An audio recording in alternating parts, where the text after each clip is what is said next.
বন্দুক লোড করার মতো ক্রাশ করে শব্দ করে, যাতে আরো ভয় পায়, আরো বলে। এই ওরা একজন আবার আরেকজনকে ফোন দিচ্ছে, এই একটু এয়ারপোর্টে ফোন দাও তো, এনা একটা যাত্রীর একটু দেরি হবে। পরে আমাকে চোখ বাঁধা অবস্থায় ওদের প্রায় 1 ঘন্টা মতো ড্রাইভ করে নিয়ে গেল ওদের অফিসে। না, তুমি এভাবে বললে তো ইনফরমেশন আমরা পাচ্ছি না।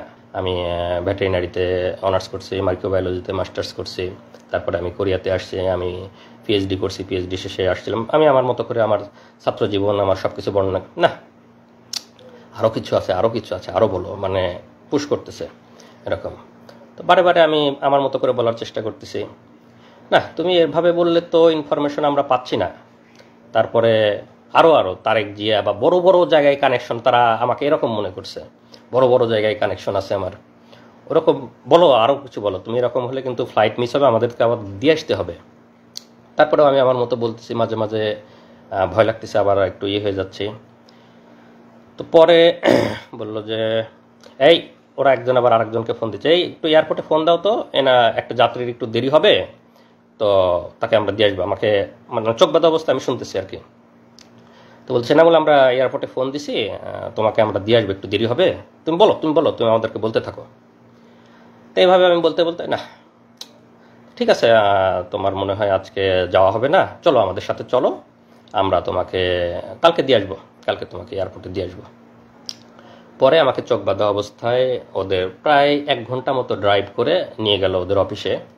তো নিয়ে যাওয়ার পরে আমাকে হাত ধরে সিঁড়ি দিয়ে উপরে তুলতেছে, বলতেছে ভাই সিঁড়ি আস্তে আস্তে উপরে, আমাকে বোঝাচ্ছে আর কি। তো আমি সিঁড়ি আস্তে আস্তে, চোখ বাঁধা সব কিছু। তো মনে হয় 3 তলাতে নিয়ে গেল আমাকে, চোখ বাঁধা অবস্থায় 3 তলাতে নিয়ে গেল। ওখানে নিয়ে গিয়ে চেয়ারে বসালো। চেয়ারে বসানোর পরে আবার জিজ্ঞাসাবাদ, আমার একদম নিজের নাম, বাবার নাম, মাতার নাম, বাড়ির ঠিকানা, বিশ্ববিদ্যালয়, কোরিয়ার সব ঠিকানা, শ্বশুর বাড়ির ঠিকানা সব কিছু লিখে ওখানে আবার জিজ্ঞাসাবাদ, সামনে নির্বাচনকে সামনে রেখে অপপরিকল্পনা, অনলাইনে লেখালেখি, এগুলো অনেক কিছু নিয়ে জিজ্ঞাসাবাদ। আর ওই মোবাইল, ফেসবুক এগুলো ঘাটাঘাটি করতেছে। আর যেটা করে ওখানে, তো এমনিতেই সবসময় মানসিক একটা ভয়ের মধ্যে, যে কেউ চোখ বাঁধা, আমি কোথায় জানি না, মানসিক একটা ভয়।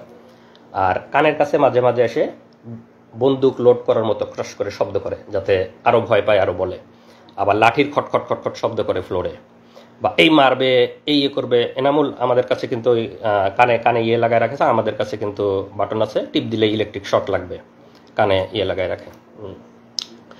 এরকম একটা মানসিক ভীতিকর একটা অবস্থা, যে বন্দুক লোডের শব্দ করে, লাঠির শব্দ করে, আবার এরকম করে। তা আমি আল্লাহর রহমত যে আমি আমার কথাগুলা মোটামুটি স্পষ্ট বের হচ্ছিল। তা আমি ওদের সাথে স্বাভাবিকভাবে কথা বলতে পারতেছিলাম। বেশি মানে যে একদম কথা জড়ো হয়ে আটকে গেছে এরকম না, ওইরকম হলে ওরা টর্চার আরও বেশি করে মারে। তা আমাকে সেরকম আর করতে পারে, আমাকে জিজ্ঞাসাবাদ করতেছে, আমি বলতেছি আমার মোবাইল, ইমেইল, চ্যাট বক্স সব কিছু ঘাটতেছে, এবং তারা ভাবতেছে আমি খুব শীর্ষ পর্যায়ের নেতা, শীর্ষ পর্যায়ের কানেকশন আছে, এগুলা বের করার চেষ্টা করতেছে, কিন্তু সেরকম কোনো কিছু ওরা পাচ্ছে না।